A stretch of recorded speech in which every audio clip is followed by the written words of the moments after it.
मुझे सुखा बताएं, अगर स्टेज से मुजरा खत्म कर दिया जाए तो कितने लोग देखने आएंगे? खत्म हो ही रहा है, हुन की रह गया, हुन तो बेचारे आंदे ही नहीं है, कसम रिजक बंद हो गया। देखिए मैं एक बात बताती हूँ, एक बड़े मैं लेडीज के लिए जो खवातीन है इस शोबिस की, वो कुछ भी करके ना अपना घर सब कुछ फैमिली वगैरह सब कुछ मैनेज। देखें जब ये फील्ड में नई नई लड़कियां थी तब भी तो घर चल ही रहे थे ना, जिस तरह भी चला रहे थे, अच्छा कर रहे थे बुरा कर रहे थे, जो भी कर रहे थे अपना घर चला रहे थे। ये मेल्स के लिए इतना प्रॉब्लम है ना, इतनी प्रॉब्लम है कि जैसे कि मतलब पब्लिक आती है, हम लोगों को पेमेंटें मिलनी होती है पब्लिक के।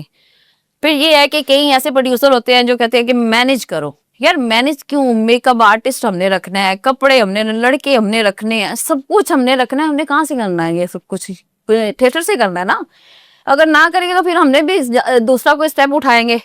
तो बात ये है कि मतलब मैं उनको देखती हूँ ना तो मैं मेरे ज़हन में आता है कि नहीं यार, इन लोगों के लिए मतलब अगर अभी इन लोगों को मतलब इस तरह मतलब जैसे हालात जा रहे हैं, लोगों के कारोबार है, बिजनेस है, सबके सब चल रहा है, लेकिन ये जो आर्टिस्ट है ना, एक तो बड़े आर्टिस्ट हैं एक क्लास के, ये जो बाकी मैं शहरों में जाती हूँ मैं उनको देखती हूँ ना, मैंने क्योंकि टाइम